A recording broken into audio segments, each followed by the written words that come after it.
Good morning, everyone. Thank you for being here today. I have the great pleasure of being here with Nicholas, with Esther, and Art. Also, we will have Jordan joining us. Today's webinar, we're going to be going over a hurricane panel. We're going to have a hurricane panel, I should say, going over the particular challenges of how to prepare before a storm, how to prepare after a storm. I know many of you are here today to get some additional information, some additional knowledge. I want to applaud you for that because I know it has been a very quiet season.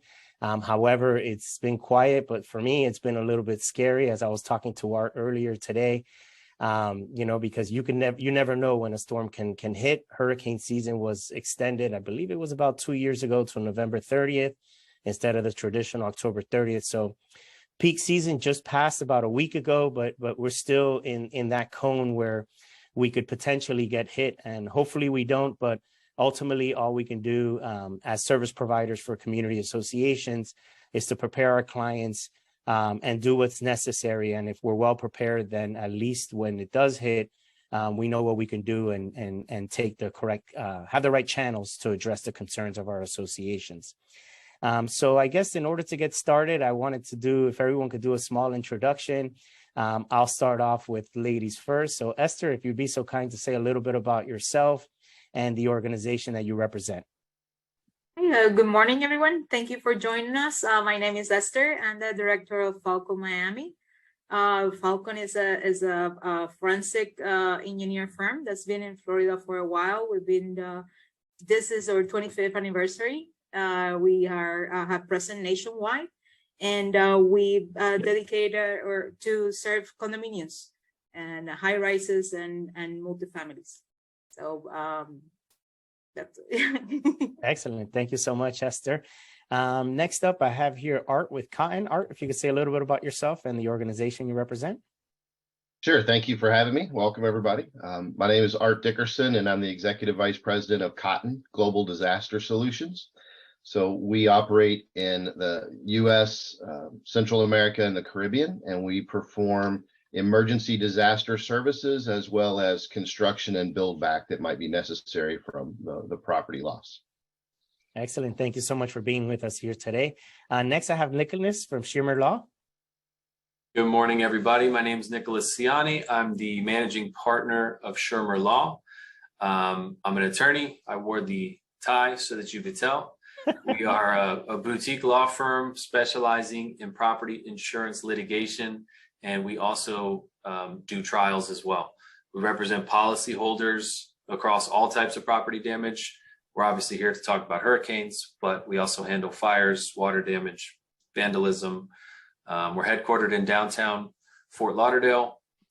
We handle claims across the entire state of Florida, and we have a team of 5 attorneys plus myself and the founding partner. Excellent. Thank you so much for being here with us. And last but not least, we have Jordan with Best Roofing. Good morning. I am the senior forensic roof specialist over here at Best Roofing. I run the service department, any types of inspections, repairs for Best Roofing. Best Roofing manages and services over 7,000 roofs per year. Been in business for 44 years, mostly doing commercial roofs. Excellent. Thank you so much for being here with us today. As for myself, my name is Rafael Aquino. I am the CEO and co-founder of Affinity Management Services. We are a community association management company servicing Dade, Broward, and Palm Beach County. We are more of a boutique firm specialized on those associations that are on-site properties located in the Tri-County area, really looking for that more of a personalized service approach. So I guess enough about us. I think people are here to learn a little bit more about hurricanes and the challenges should the hurricane hit, and what steps they should be taking now if you haven't started to take them. So we'll go over a series of questions. I do want to let our audience know that the Q&A is open. So if you have any questions, please feel free to use the Q&A. We'll do our best to get to those questions. If we don't, we'll give you an opportunity to reach out to us individually if you want to ask the question to us individually. I also wanted to let you know that we will be posting this webinar up on all our social media platforms, as well as each organization that's here with us today, and they will be sharing also additional information. You will find throughout the webinar that we will launch 1 or 2 polls just to get some questions and get interactions from our audience. I'm going to go ahead and launch the first poll to understand who we have here.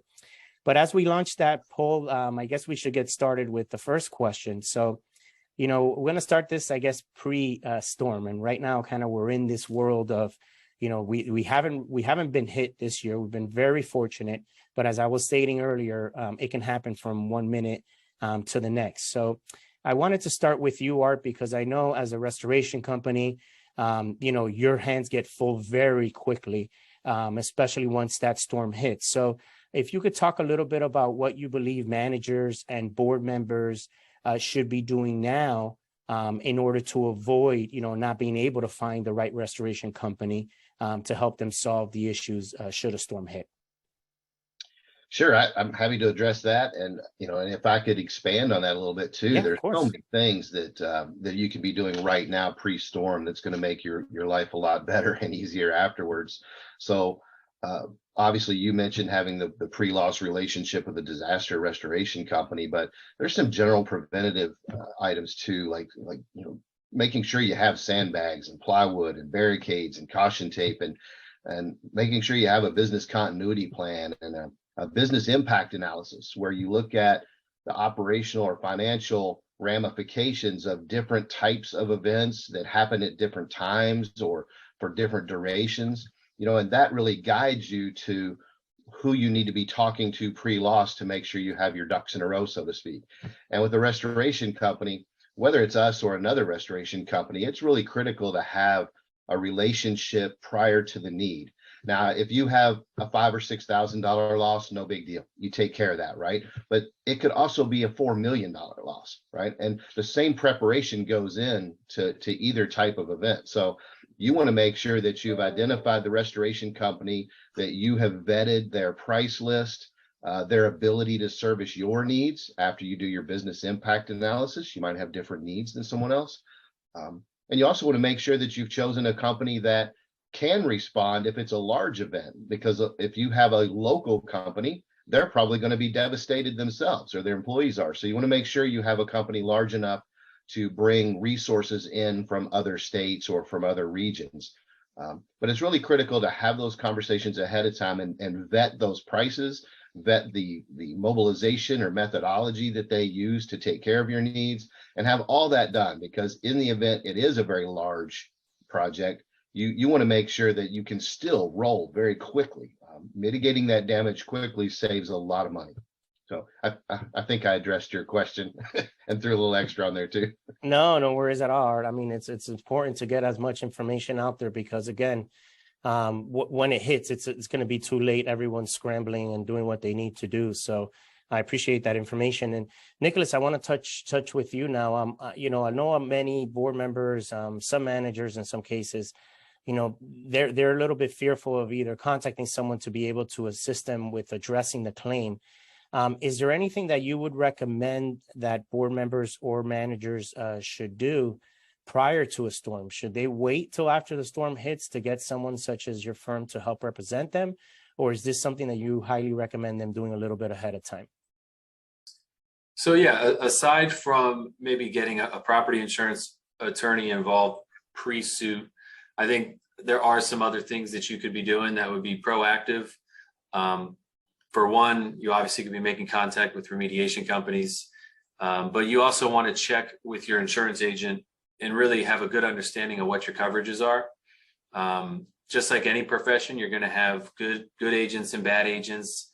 The markers of a good one are going to be someone who's asking you a lot of questions, who's really taking the time to get to know what your needs are going to be for your specific property. And an important one is someone who's going to let you know if there's any changes in your policy, because there are a lot of legislative changes that seem to be going on. We had recent law changes that affect the insurance industry heavily. And when these policies come up for renewal, what's happening is notices are being sent out. And while technically you're getting notice on paper, most people don't read those things. And they're significantly altering the coverages that you have. There's exclusions coming in, there's damage caps getting put on.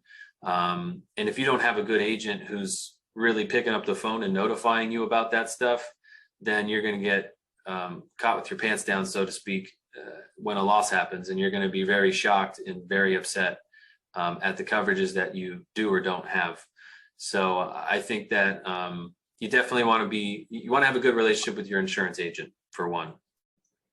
Excellent. Those are some great points, Nicholas, especially when you're mentioning about the insurance and the differences in coverage and what they're removing and the limits. I mean, we've seen it firsthand how you'll have a building that went from having, let's say, a $20 million in coverage, and now they only want to provide $5 million, and you need to get something on top of that. So having an agent that's really guiding you through that, it's very important. And I would have to add, from the management side, is actually having those policies. I know we're in a digital age. I know for us as an organization, but you want to have those certified copies so that if something happens, you can easily provide it to someone like Nicholas and they could review it and they know that that's the actual policy. So these are little nuggets that are important for both managers and board members to keep in mind. Jordan, I want to bring you into the conversation here. So, pre-storm, I know you guys it doesn't stop raining in South Florida during this time of year. So I'm sure you guys are still busy, whether the storm is around or not. What are some of the recommendations that you have for managers and board members when it comes to pre-storm prep?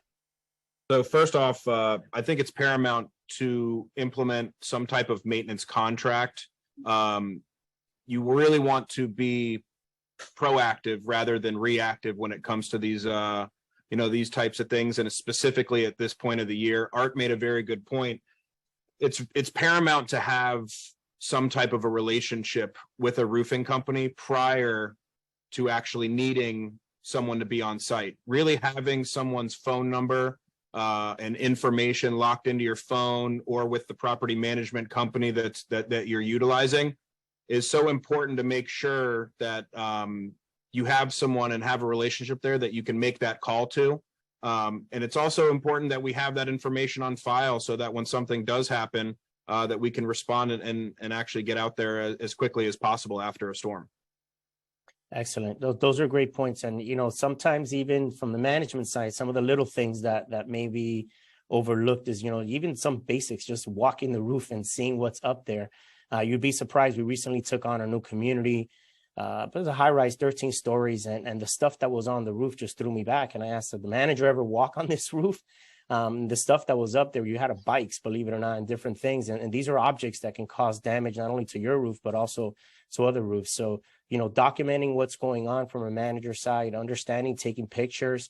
Insurance companies have gotten much more challenging in wanting to pay out. So, doing these little things will allow you more success should you have to go through that process. So, Esther, I want to bring you into the conversation. I know you guys are experts when it comes to the engineering side. Is there anything that managers or board members could be doing to be able to prepare better prior to a storm? So documentation is key, especially when you need to deal with a legal claim or your insurance. We always recommend that like at the beginning of the hurricane season, you do an assessment of the whole building, just so you can know the condition, right? The existing condition of your roof, of your windows, of everything in the building that could relate to a claim later on.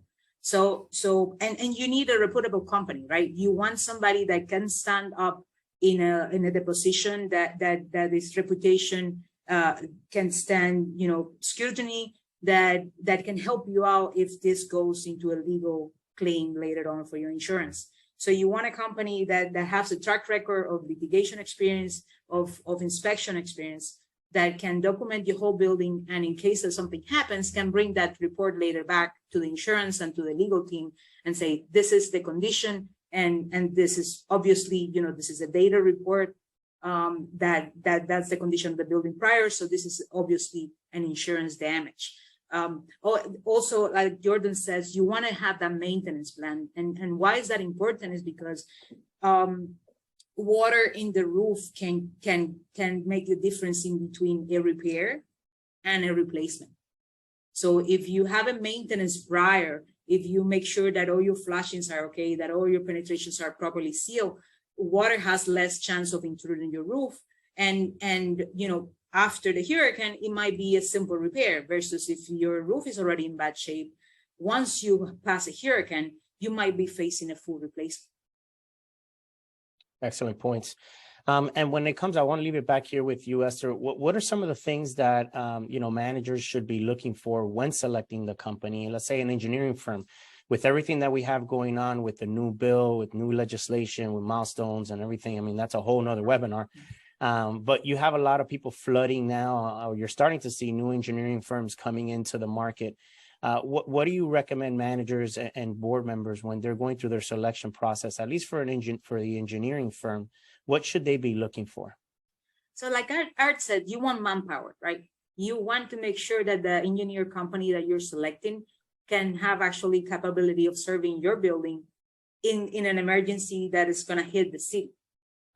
If this is a one-off building that have an issue, then you don't have a big problem. But if it's a small company with 2-3 employees in the middle of a hurricane, they're going to be overloaded, and you might not be the priority. Also, you want track record. You want a company that does this for a significant period of time, so they can stand up in a legal debate if needed. And you want experience, right? So you want that company to actually know and be able to tell you what needs to be done before the hurricane and after. Okay, excellent. So Art, I want to kind of touch back with you because I want to expand on what you brought up, that you guys are located throughout other states outside of Florida. Can you talk to me about some of the benefits, especially when it comes to the restoration business, of how that can benefit a manager or a board? Sure, absolutely. So, for us, we assume that any local office is out of commission. So wherever the hurricane hits, we don't anticipate getting anything from that local office because we just assume they're going to be devastated as well. So what we do as a larger company is we mobilize assets, manpower, and equipment from many states away. Most of our operating hubs will provide some assets and manpower, but we will establish 2 forward command centers that are just outside of harm's way. And if it's hitting the East Coast, we would be north and south of the projected landfall. If it's hitting in the Gulf, depending on where, we might be east and west. But for us, we try to make sure that if infrastructure goes down, it doesn't stop us from getting to our clients with appropriate resources. So we set up those 2 command centers after a storm makes landfall. Then we will merge them into one, sort of at ground zero, where the most demand is, where the most client needs are. But that's something that you don't see with smaller companies.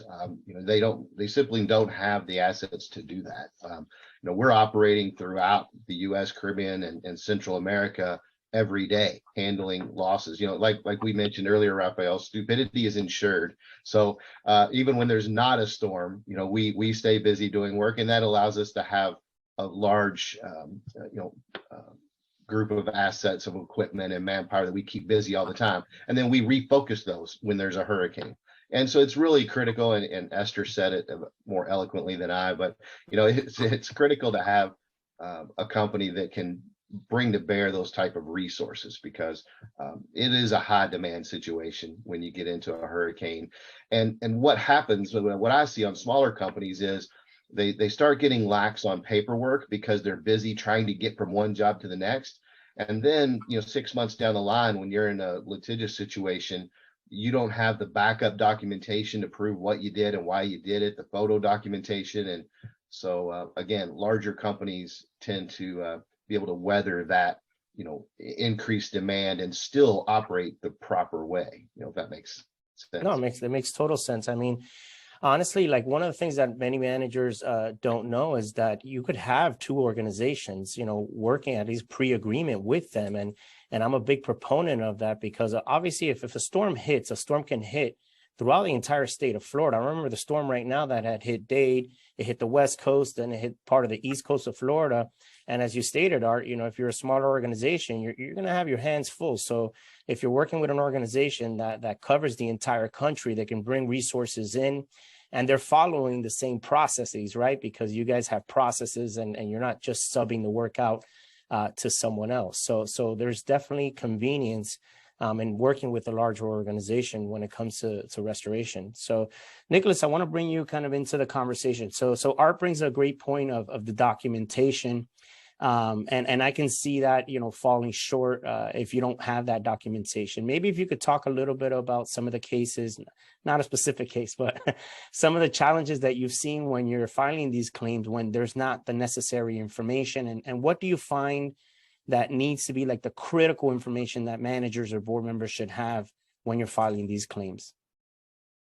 Sure. So yeah, there's a lot to unpack there. I would say your friend is definitely documenting everything. If you think you're going overboard, then you're probably doing it the right amount. For your properties, you really want to have a snapshot of the condition of the property before a loss. And luckily with hurricanes, you do have a little bit of advance notice, maybe 24 to 72 hours. So you can, and hopefully before this, you've already had full property inspections, full reports like some of these companies offer. Because if you don't have any of that information and then a loss hits and you file a claim, the insurance company will come out and they're going to tell you these damages were pre-existing, these damages are long-term wear and tear, things like that. It's a very typical reason for denial. And if you don't have anything to counter that, then your claim is a lot weaker. So if you have that upfront documentation, that's really helpful. And then in the immediate aftermath of a storm, again, you want to be taking pictures and videos. There's a lot of contractual duties that the policyholders have after a loss, one of which is reporting the loss in a timely manner, mitigating your damages. So all of these things sort of add up, and it's really a lot to, I guess, negotiate in your head as a property manager in the aftermath of a storm, while you're also dealing with residents and all these other number of things that you're having to deal with. So you really want to have a good network of individuals in place before a loss happens, whether it's companies, vendors, or an attorney. You really want that network in place before the loss happens. So I don't know if I answered your question, but I think I got close. Yeah, no, you did a great job, Nicholas. Yeah, so I just launched the poll here to get an idea because I wanted to talk a little bit about like hurricane plans. And fortunately enough, about 70% of our audience do have a hurricane plan. And then the next question was if you've done a simulation. Unfortunately, 62% of our audience have not done a simulation. So, having a hurricane plan is very important. It gets generalized many times, but sometimes it's just a basic checklist of what are the steps that you're going to follow for your particular community. And I'm sure, Art and Cotton can help you and assist you throughout the process, providing some checklists. But as a manager and as a board member, it's important that you have a plan of what steps are you going to follow. And then it's not just the plan, it's actually the simulation and the practice of going through that routine with your team so you understand, okay, this is what's going to happen here. This is how we're going to handle this. This is when we're going to send this communication. Because in doing so and going through the simulations, you're going to find that where you have your gaps in your particular plan, or as Art said, you know what, we should have sandbags for this area. We don't have sandbags in our plan. So it's very important that you're constantly, working on that, at least running 1 to 2 simulations prior to a storm hitting. If you haven't done so, I highly recommend you doing so with your team.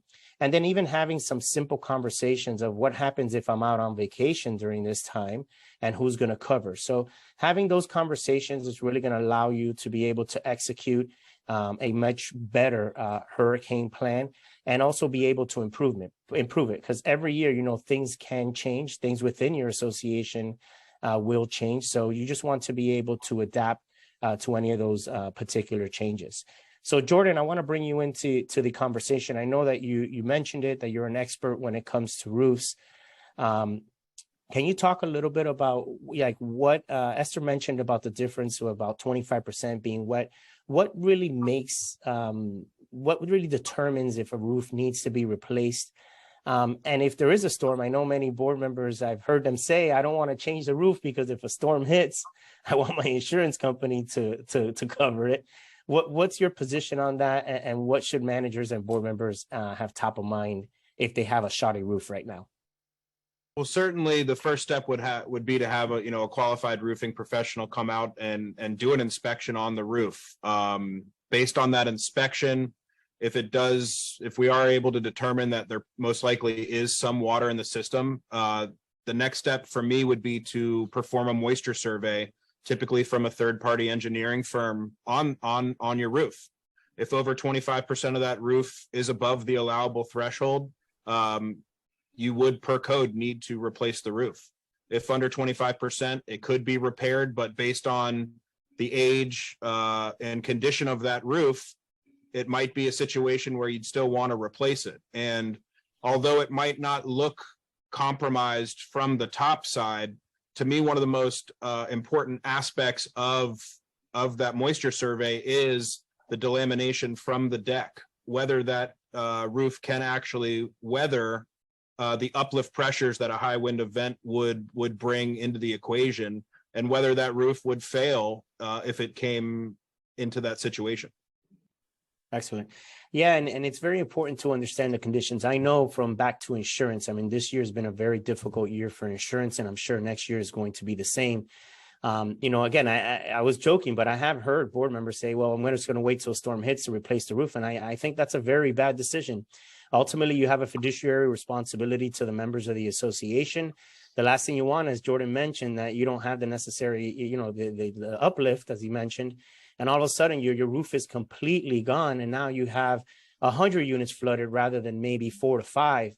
And that is going to be something that you're going to be dealing with for some time. That's not something that Art can come in and dry everything up and get things going. But ultimately, the repairs and everything else that's going to need to follow is going to take some time. Nicholas is going to need to file a claim. Esther's going to need to do reviews. So it's a lot of work. If you're doing what you need to do of repairing that roof prior to any particular storms, and you'll find yourself in a better position. And again, back to insurance, we're seeing that many insurance companies are now become much smarter. They're actually doing inspections, seeing what the current conditions are. And if they're finding that the conditions aren't great, they'll put you on notice to potentially cancel the policy if you don't do it in time. So for those board members, if you're listening, make sure if you have a bad roof, the right thing to do is be proactive and get that fixed. So we spent a good amount of time talking pre-storm. I think we should kind of switch gears here and go into after storm. So I want to keep it with you here, Jordan, because again, roof is very important, and it's one of the first things that can go and cause the most damage when it does go. What are some of the common failures that you see after a storm? And then what are some of the temporary repairs, because I know you can't come out and fix it immediately, that managers can do with your assistance?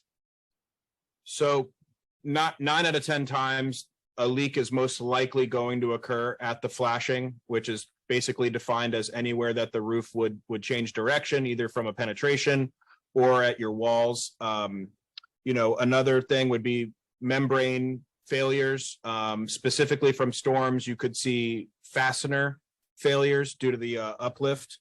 And then depending on the type of equipment you have on your roof, was it properly secured before the storm? Something that we should be checking, prior to hurricane season. And is that still structurally intact? Those are certainly some of the things that we're looking for. Any wind-driven rain and wind, certain areas might leak during a storm of that magnitude that would particularly probably not leak normally.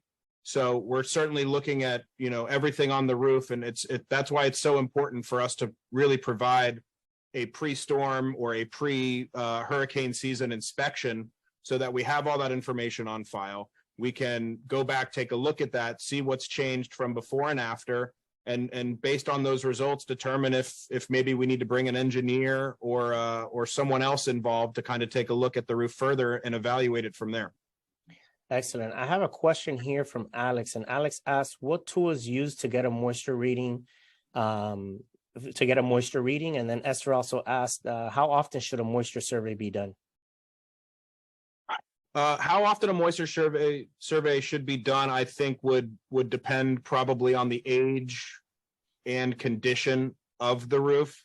Also, probably based on amount of leaks that have occurred and just based on service throughout the roof. There are a couple different ways that moisture surveys can be performed. We typically go the nuclear route. What they're doing is they're actually looking and scanning the roofs for the hydrogen atom, which is part of water. to determine if there is that in the system. Typically, they also will take core samples from the roof.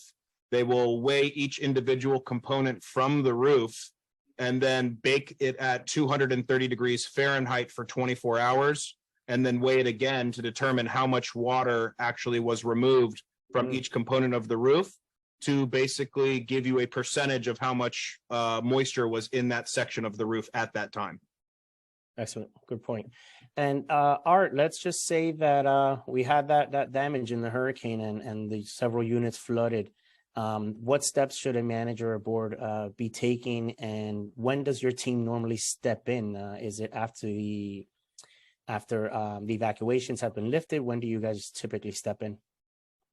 Well, I would say that in the ideal scenario, we've developed a pre-loss relationship. We've had communication before the storm. So in that case, we're actually tracking the storm in relation to our clients' properties, and we're following up immediately as the storm passes to identify any potential need, because it's important to initiate those services quick before all the supplies and demand exhaust the supply, right? So for us, what we do is we're there very shortly after the storm has passed to begin stabilizing the structure. Sometimes that's boarding up or fixing a fence, or making sure the building stays safe, and then we immediately bring in drying equipment. A lot of times you have to do a temp repair on a roof, or Jordan can probably talk to that as well. But we've got to make sure more water can't come into the building, and then begin drying. But it all happens very immediately as long as there's a pre-loss relationship. Excellent. And Esther, from your side, from the engineering side, what typically would your firm do to come in after the storm hits? I want to go back to the previous question, because Sure. Besides the roof, the second most important point is your windows, especially your sliding glass doors. Is a big source of water intrusion, and many insurances do not cover damages caused by water through your windows. I have many buildings where they say, but I just changed my windows and I have this brand new impact windows and sliding glass doors, and how come they leak? Well, they are allowed to leak under certain circumstances. The code allow them. They're not watertight completely. They have a certain pressure, and after that they are allowed to leak.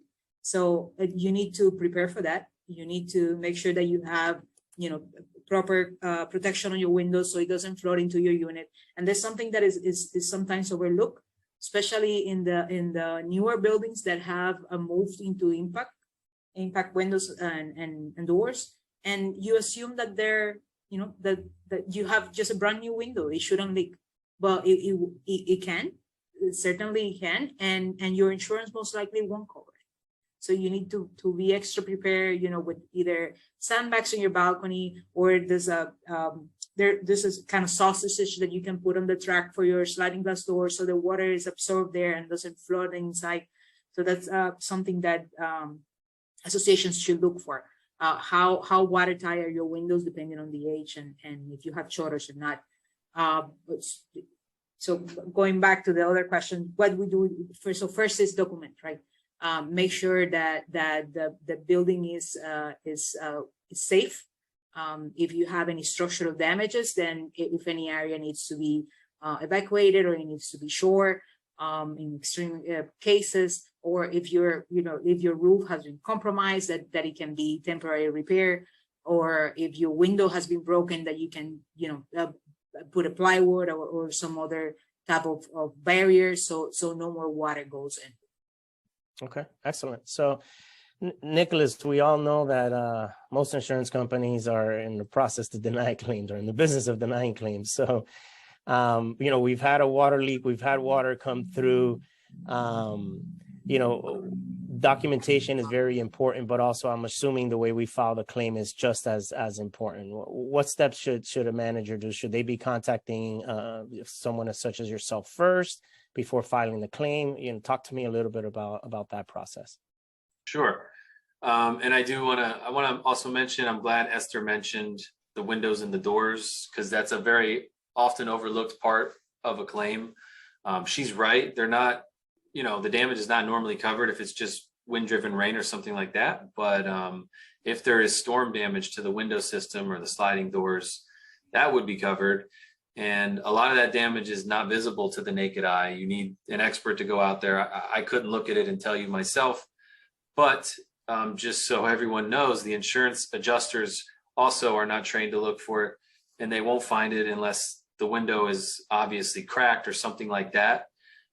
So it's important to really consider that, not just the roof, but all the other building openings, because it's all really a system. So, and then as far as if a loss happens, kind of what should you do first from the claim perspective?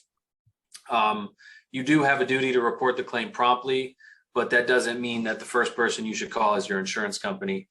In fact, that would probably be the worst call to make, because there's a lot of, I guess, traps. I guess you'd call them traps in the policies. And if you say something the wrong way, they're going to deny your claim. So what you really want to do is, call somebody like me. You don't want to call your insurance agent. They are insurance policy specialists. They don't really know about the claims process. So you really want someone to analyze your situation, look at your policy, look at your deductible, and kind of talk you through what the options are. For example, you might have a high deductible and not a lot of damage, but that doesn't necessarily mean you don't want to file the claim, because if you have an annual deductible and you get multiple storms hitting in a year, then you maybe do want to file that claim and start eating away at that deductible in case another loss happens. So there's just a lot of different things that come into play, and you really just want the right professionals guiding you through it. Yeah, and I would agree with you there. I mean, I know in my experience over the past 15 years, it's always been best to hire a professional, especially when filing a claim. Ultimately, what you have is really a team that's behind you from all sides. Because as you stated, Nicholas, I mean, just one wrong word can automatically deny your claim. And then, they're bringing you in for depositions. Did you say this? Did you say that? So ultimately, you want to be working with a professional.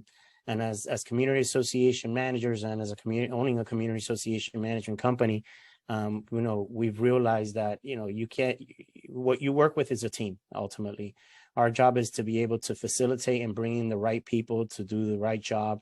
And our job is not to file claims. Our job is not to fix or clean up properties. Our job is really to bring in the team members to help us execute and make the lives of the residents much easier. So I know for the board members on the call, many times, we get the pushback, well, this is going to cost us X, Y, Z.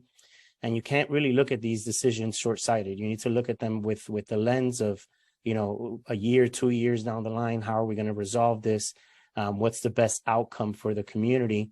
And what's technically, like any other business, what's the ROI? What's the return on investment that you're going to get?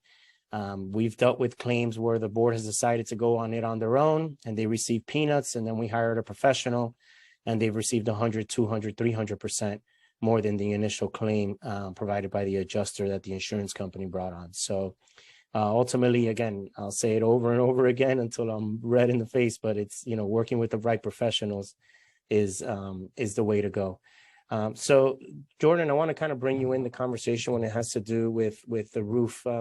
So what are some of the maintenance tips that managers and board members can be going through now? And also I should say, as well, as once they've replaced that roof, let's say if it was after a storm, because I know many times people replace a roof. Okay, I'm good for 20 years or 10 years, depending on the product. What are some of your recommendations when it comes to that? So for sure, I would recommend making sure you do have a maintenance program in place, like I had previously mentioned. Typically, most roofing manufacturers actually require a certified applicator of their material to inspect the roof at least once per year. So you are also in jeopardy of losing your manufacturer warranty if you're not having your roof maintained at least once per year. On top of that, you always want to be taking a look at any of the maintenance items on your roof. For example, pitch pans or the sealant above your counter flashing, depending on what type of roof system you have. Those are very, very easy entry points when not maintained over multiple years. Certainly any drains and scuppers should always be inspected, especially if the water is being manipulated in those directions.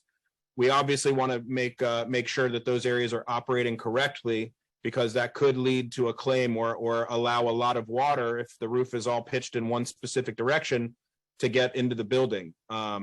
So it's paramount to make sure that you're having someone look at the roof at least once a year, providing you with repairs and just continuing maintenance.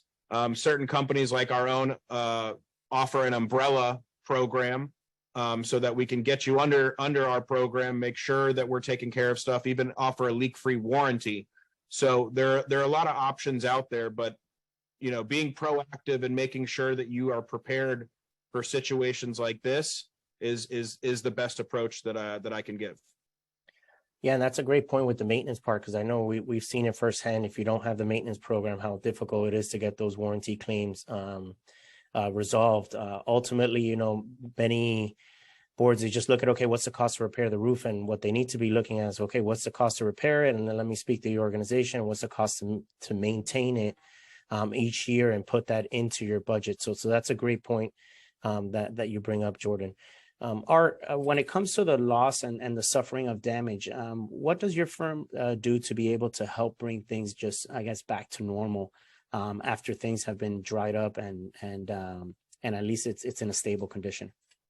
Sure. And if I can, I'll add something to the previous conversation too. Sure. I think Esther mentioned it, but we see a lot of clogged roof drains that cause all sorts of damage. And that's such an easy thing to make sure, that you keep your roof clean.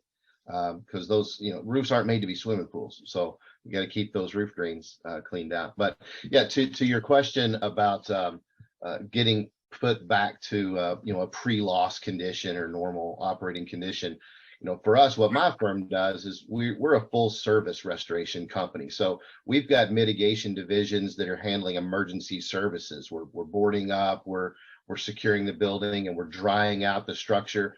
But then we also have a construction division that comes in before the mitigation and drying out is completed, so they can immediately put together an estimate to put the building back into pre-loss condition. And then that allows you to flow through and reduce the overall business interruption time. So that's what we do, is we bring to bear a lot of different departments within our company, so that we work in concert together to make sure that it's handled as quickly as possible. And all that works better when you have a pre-loss relationship, because then you have a complete understanding of what our pricing structure is, and your insurance company signs off on it. And then there's not any financial issues, that we can roll right through and get it done quickly. Excellent. And for those that don't know what a pre-loss agreement is just basically there's no commitment. Correct me where I'm wrong. If I'm wrong, Art, there's no commitment to the organization. It's just letting the organization know, listen, our building would like to hire Cotton. Should there be any damage? And Cotton can look at your building and determine, okay, this is the equipment that we would need, and set it aside. And I'm assuming Art have some kind of response time as well. Is that correct? Yeah, that's right. It's basically there's no retainer fees, and it's just simply an agreement that you wish to use our services if the need arises. And so what we do then is we get very proactive, and we learn all about your buildings, and we start giving you advance notification of storms and what we think might occur, and help you with pre-planning, that sort of thing. And then we also, because we know about your properties, we know what size temporary power generator you might need, or we know if you have your own power gen and you might need refueling, or we know what type of building that, how large it is, how many elevator shafts you have. And all these things help us respond more efficiently during a storm. And all that's done just by simply agreeing that you would use us if a need arises. And, there's no exclusivity clause, there's no retainers, anything like that. Excellent. Nicholas, I want to bring it back to you, because I know we've had to deal with it in the past from the management side, where, baseboards are pulled off, rugs are removed, and it's an inconvenience, obviously, for the owner, as it is for the association, of having to deal with this on a day-to-day basis. What do you recommend managers and board members to do? Let's say the water restoration company comes in, dries out the unit, because, that's the responsibility of the association to mitigate the loss. what do you recommend? Should they be filing the claim, fixing these items immediately? And how long, a bit of a loaded question, but how long have you seen like the process for it to get resolved? I know that depends on the insurance company, but just to give our audience an idea of the length of the process. Sure. So, I mean, by law, the insurance company has 90 days to adjust the claim and either deny it or pay it after it's filed. So they have 3 months. I wish that would happen, Yeah. but that doesn't happen. So yeah, that's ideally that law is in the background, right? So that's sort of in the back of everyone's mind. Yeah. There is a little caveat to it. If there's something beyond the insurance company's control, then it can take longer than 90 days. And so if the policyholder is the one arguably doing things that's prolonging the process, that's how you get these claims going out to 180 days or beyond. So that's one thing. The sooner you have an insurance professional involved from day one, ideally, they're looking at the way that everything is happening from a claim perspective or even a trial perspective. Ideally, the thing doesn't go to litigation at all. But if you have someone in there that has the paradigm of, okay, how is this going to look at trial in 2 years, then you're doing things that other people aren't even thinking about in the very beginning. So that's definitely one main concern. Immediately after a loss, you got to be proactive. You have duties under the policy. You have to do repairs and things like that. You got to get vendors in there, but you have a duty to document stuff. So I would say, yeah, do the repairs, but document everything before, during, and after. And if the company itself is not doing that, then you need to be doing that so that the insurance company can't come in there afterwards and say, well, you already did all the repairs, so I can't see what was damaged. I'm going to deny your claim. So again, it's a common theme that I think everyone has reiterated, but documentation is key. Excellent. Thank you, Nicholas. And Esther, I want to bring you in because we missed an important point. I can't believe, shame on me for missing this part, but I know there's a lot of buildings now going through restoration, going through concrete restoration, I should say, going through building repairs, 40, 50, 60-year recertifications. What are your recommendations as a firm if a storm's about to hit and these buildings have scaffolds or have swing stages, have different things set up for the restoration process? What are your recommendations as a firm that these associations should be doing? Should they be demobilizing? What are your recommendations? So before you start a restoration project, your contractor needs to have a hurricane plan. So what to do, right? A hurricane preparedness plan. What to do if you get a storm warning, and depending on the stage of the project, that demobilization or preparedness for a hurricane would need to be adjusted. Depending on the severity of the storm expected to. If you're only expecting a tropical storm, you might just need to secure the equipment so it doesn't fly away. If you're expecting a hurricane, a major hurricane, then you might need to remove all the swing stages. But the most important thing is make sure that your contractor is prepared. He needs to have a plan, and you need to be aware of it. It needs to be vetted by everybody involved. Another thing is that you might be charged for it. I mean, you will always be charged, but how would you charge? It's something that you need to talk with your contractor and your legal team before you even enter the project. Some contractors like to charge time and material. So how many man hours you spend securing the site for a storm, or they usually charge a lump sum for demob and remob of the job. You need to be aware that somebody needs to check on his team doing this whole preparation. So you don't get a surprise bill. So no, I had 16 workers here for 5 days securing the building when you had 2 swing stages working at the time. Just so the managers on the board is aware, you should have somebody from your maintenance department just checking on you. Hey, I need you to log in and out, just so I know how many workers for how many hours. It's a way of the building to take control of the whole process. If not, it can be very expensive. But definitely your contractor needs to have a plan. Yeah, that's an excellent point, Esther, and it's very important that pre-signing any agreement, if you're doing a restoration project, that which way you're going to be charged for the demo and the remobilization, because you'd be very surprised at what the potential fees would be if you don't pre-negotiate those hourly rates. Keep in mind that that's not the only project that organization has. So you want to understand if they're going to use the core team that's at the property, or are they going to bring people from outside? Is that going to be in conflict with your insurance that you currently have within the building, or their insurance? So again, all these things are very important that you're thinking of them pre. And if you didn't, it is what it is. There's nothing you can do about the past. What you need to do is start having a serious conversation with the contractor and just maybe attach an addendum at this time to understand what it's going to be. So at least you know moving forward. You know, I've always taken the approach with my boards of, you know, if you sign something and it is what it is, that's it. There's nothing we can do to dwell on it right now. What we need to do is do our part to make things right. So if you're in the middle of a construction project and you're not sure if you negotiated that in the agreement, I strongly urge you to contact your association attorney and just discuss potentially having an addendum added of so you can understand what those potential costs would be. So, well, believe it or not, folks, we went through all the questions. I'm going to launch one more poll here. But if anyone has any questions that they'd like to ask the audience, I'll give them about a minute to go ahead and put it in the Q&A. But in the interim, I guess maybe if I'll start off with some closing remarks. Maybe we'll start with Esther, if you want to give any last minute tips for our audience. So yeah, like I think it's just reiterating what we've been saying. So there's two key components for anything. Maintenance. You want to make sure that everything is maintained, your windows, your hurricane shutters. You don't want to be surprised with a shutter that doesn't work when you are under a storm warning.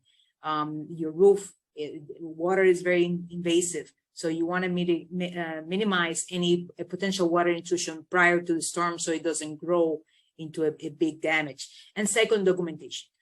With those two, you want to document everything before and after. Make sure that you have a solid case for your insurance and your legal team to address. Excellent. Thank you so much, Esther. And I'll go next with Art. Yeah, a couple of things that I was thinking that didn't come up in conversation, but you know, just general maintenance of your generator, you know, making sure that is running and you have fuel for it, and check your sump pumps and parking garages and make sure those are operating properly. When you have a storm that's coming, you have vehicles in your parking lot that maybe you can move to higher ground. You know what parts of your parking lot flood. Move elevators up off the lower floors, get those things up, unplug unnecessary electrical items. You know, you shut your pool pump off. You know, you're not going to need that during a hurricane, right? So there's little things like that you can do. And the last thing I'll leave you with is that we also track weather 24/7 for client notifications, and we are tracking a system right now off the northern coast of South America. And it's been a relatively consistent forecast over the last few days. But it's a potential impact into Florida around September 30th. You know, it's low probability right now, but there is a chance that it could develop into a tropical cyclone by the 30th. So just to throw that out there for some food for thought, that you should go ahead and be doing some of these preventative measures, right? Excellent. Thank you, Art. Great point. I appreciate you being today's forecaster, and I loved it. Thanks for that information. It goes to show how important it is that you take these webinars seriously and you take the information and you put it into practice. Jordan, want to give some closing remarks? Sure. I would just implore everyone out there to make sure that they have a plan in place, have a relationship ahead of time, and really just each year generally prepare for this time of year. Have us come out, do a comprehensive roof inspection on your building, just get a better understanding of this thing that's basically covering the entirety of your building and what the implications of potentially not addressing those issues could be. You could be calling everyone in this chat right now if you don't take care of your roof. And so the bottom line is just to try to be proactive and not reactive when it comes to these types of things. We all, you know, live in this area, in this environment. We know the implications of what could happen. And just, you know, have a plan, you know, share your plan and then work your plan. Excellent. Thank you so much, Jordan, for those golden nuggets. And last but not least, Nicholas. Sure. I guess some high level themes that everyone's touched on: get your property regularly inspected, be proactive, secure a certified copy of your insurance policy, know what your coverages are, start establishing those relationships with vendors and insurance professionals before a loss happens. And then after a loss, document everything, anything and everything. That's key. And if you have questions about insurance claims, the process, or your particular policy, I'd be happy to speak with you individually. Excellent. Thank you so much. As me from Affinity, basically, it's just I want to stick to the hurricane plan. You know, if you haven't looked at it, or if you have, my recommendation is going to be just go through it. Definitely run a simulation. If you've, I think about 10% of you already have done, so I want to applaud you for that. For those that haven't, just take the opportunity to run a simulation to understand what works within that plan, what's not working. And lastly, and most importantly, within that hurricane plan that gets missed many times, is make sure that you're prepared to take care of your team. So what does that mean? Do you have snacks for your team? Do you have water for your team? Ultimately, you need that team to be able to execute that plan. You can't do it by yourself as a board or as a manager. So make sure that you have them in mind. Ask them how they're going to prepare for their homes, for their loved ones, what steps they need to take, so that you can calculate that within your plan.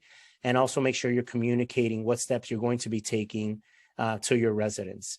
Outside of that, I want to applaud all of you and thank you for being here with us today. For all the managers and the board members, it says a lot about your commitment to not only yourself and your self-development, but also more importantly to your residents, which is ultimately who we are here to serve.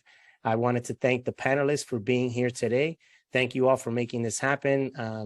You know, and all the team members behind the scene, they make the job for us look easy, but without them, we wouldn't be able to do this webinar. So thank you all. We will share this on our social media platforms, and we'll send an email with the video, as well as I believe Art was going to share a checklist when it comes to your preparation. So thank you all and have a lovely week.